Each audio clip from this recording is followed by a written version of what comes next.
So typically, when we're getting close to a massive anticipated Nintendo Switch game release, we see a ton of different promotional material and marketing around games, with Nintendo either holding dedicated presentations to show off the game and what it has to offer, or at the very least, pumping out numerous trailers week in and week out, reminding everybody that this game is on the horizon and you need to go pick it up, and here's the reason why you want to dive in and experience the new gameplay mechanics and what's different this time around. And to many Zelda fans' surprise, at this point, we are more than 20 days into the month of March. Tears of the Kingdom is out May 12th, and we have had essentially radio silence around this game other than the different trailers we've seen show up at the various Nintendo Direct presentations since the game was originally unveiled. And in today's video, we actually have an exciting update around this topic because we do have some direct comments from the series producer himself, Eiji Aonuma,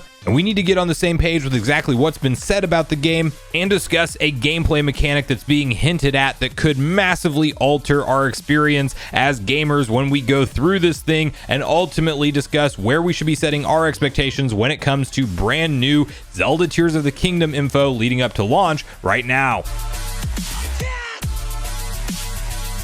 What's up, Nation? If it's your first time on the channel, make sure you join Sunbro Nation by subscribing below. Hit the like button on this video if you enjoy it today, and make sure you turn on your bell notification icon so you're kept up to date with all the newest gaming news. And as mentioned, guys, today we are revisiting the topic of Zelda Tears of the Kingdom and really the radio silence around this game until recently, when series producer Eiji Aonuma took to a stage when the game won an award with some very interesting comments. And it's interesting that we are having to dissect comments to begin with in terms of what to expect from the game, because even though it's essentially a month and a half away, it definitely seems like we haven't seen much. And while I am on the side of the camp of I'm already sold on the game, I'm gonna pick it up day one anyway, and many are clearly on that side because this is breaking all types of pre-order records in comparison to even the first Breath of the Wild game, which of course up to this point in time is the most successful Zelda ever. So it does seem like there's a large majority of people that don't need to be shown a lot of details in order to justify the purchase and pick it up day one.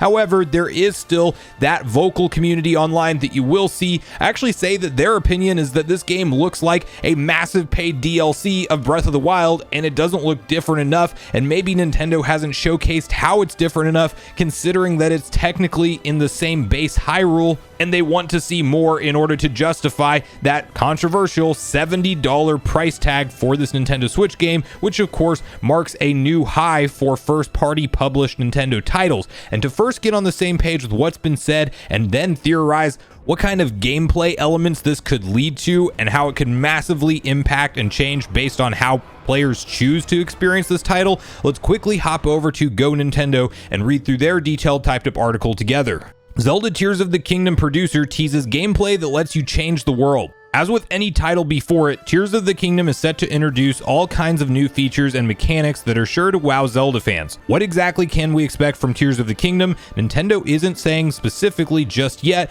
but the game's producer just revealed a rather tantalizing tease. Zelda Tears of the Kingdom won Most Anticipated Game at the Famitsu Game Awards, and producer Eiji Aonuma was on hand to accept the award. Aonuma gave a short but sweet acceptance speech, and part of it teased some world-changing gameplay for the title. He's quoted here saying, "In the previous title, Breath of the Wild, you were able to experience a new world of Zelda with the freedom to go wherever and do whatever you want. In the sequel, Tears of the Kingdom, furthermore, the player's free imagination will be filled with new gameplay that will bring about changes to the game world. I think that everyone who voted will feel pleasantly surprised, and I hope you can enjoy the unknown Hyrule as you like." So there's a couple different takeaways there. First, we need to focus in on that statement around how the world could change based off of the player's choice. Now, the first thing that popped into my mind in particular was all of the different sky islands that we've seen kind of raise from the ground and go above in terms of Hyrule Castle raising to the skies above. And do we know that that's the only massive chunk of land that gets raised above like that? Could it be that the decisions that we make and which temples we go conquer, if there are indeed traditional dungeons once again, that there's actually an implication of things raising and or lowering back down? We know that Link has that somewhat of a teleport ability to go up through what looks like a teardrop. And there's definitely going to be all types of vertical travel whenever you talk about the different sky hovercraft vehicles we've seen, various ones on the land, but we know we're going to be ascending to the skies, back down to the land regularly, and even conquering underground dungeons, it sounds like, which means, like, are those things going to raise up after we conquer them? Is there going to be a different type of progression in the world, and it's going to look different on different players' save files based off of how they progress through the adventure? Like, there's definitely a lot of exciting possibilities with that, and I do think that you have to think that there is a reason why this game has taken so long in terms of the development. Did part of it take place during a pandemic? Yes, it did, and I'm sure that slowed things down, but they are still working with the same base engine and base Hyrule, so you know that Nintendo's creative minds are likely coming up with insane ideas that we haven't even thought about yet, and I'm pretty sure they're not just dragging their feet and not putting enough work resources into this thing. They are just truly crafting a masterpiece, and that sounds exciting to me.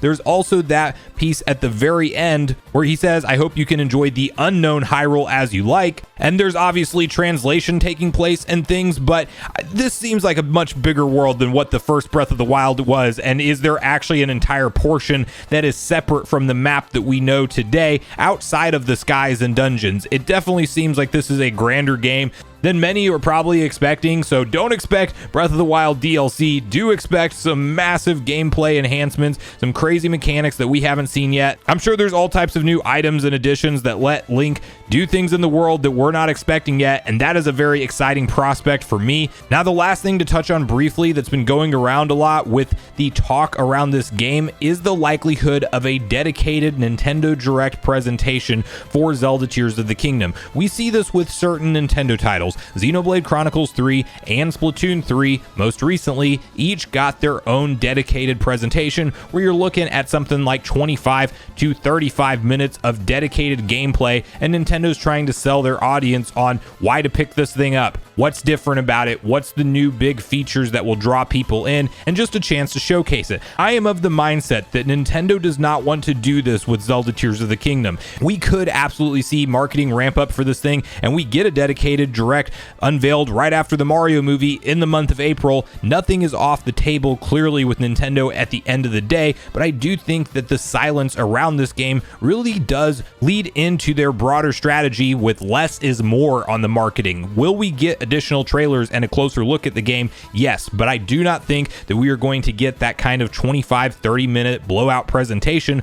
but rather 4 to 8 minute trailers that overview and showcase different aspects of the game, a brief look at the story, and ultimately one very nicely put together launch trailer that will kind of hype us all up right before it's ready to happen, right before it's ready to come out, and Nintendo will remind us why we are all going to pick up this game on day one. One thing I do believe we are around the corner from in terms of a new announcement soon with Tears of the Kingdom is absolutely that leaked Nintendo Switch OLED Tears of the Kingdom Edition console. I do believe that those images were real, and it should only be a matter of time before Nintendo reveals that, because they have to give us some kind of lead up to be able to pre-order it and get it in our hands, likely before launch day, because if you look at history, every other special edition OLED console has come out roughly a week before the game launches, and there's no reason to suspect that Nintendo will do anything differently with this one. So is more official Zelda Tears of the King news coming soon? Yes, it is. I definitely am on the side where I'm not setting my expectations for a dedicated Direct, but I am hyped to see everything they will show us into the game's release, and I'm honestly a fan of not knowing too much or feeling like I've seen too much when we talk about the depth of what this adventure is going to have to offer, and these latest comments from Eiji Aonuma just have me that much more pumped. But I really want to hear from you guys at this point in the video. What do you think about his statement here? Do you think that there is going to be massive islands both floating up to the sky and lowering down based off how you play? Is that any of your interpretation of what he said, or do you think it's something entirely different? And what do you think he's referencing when he says unknown Hyrule? Is that something that could be viewed as like a separate area of the game that we don't know about or they haven't featured yet? Or is he talking about stuff like the underground dungeon sections and the skies above and different various areas that we will traverse in those particular places that we've already seen featured in the trailers? And lastly, definitely let me know if you're expecting Nintendo to put on a dedicated Zelda Direct presentation for the game, or if you think that they will just take a more traditional, drop a few trailers in the lead up to the release. And bonus question, let me know if you think we're going to get that Zelda Tears of the Kingdom themed OLED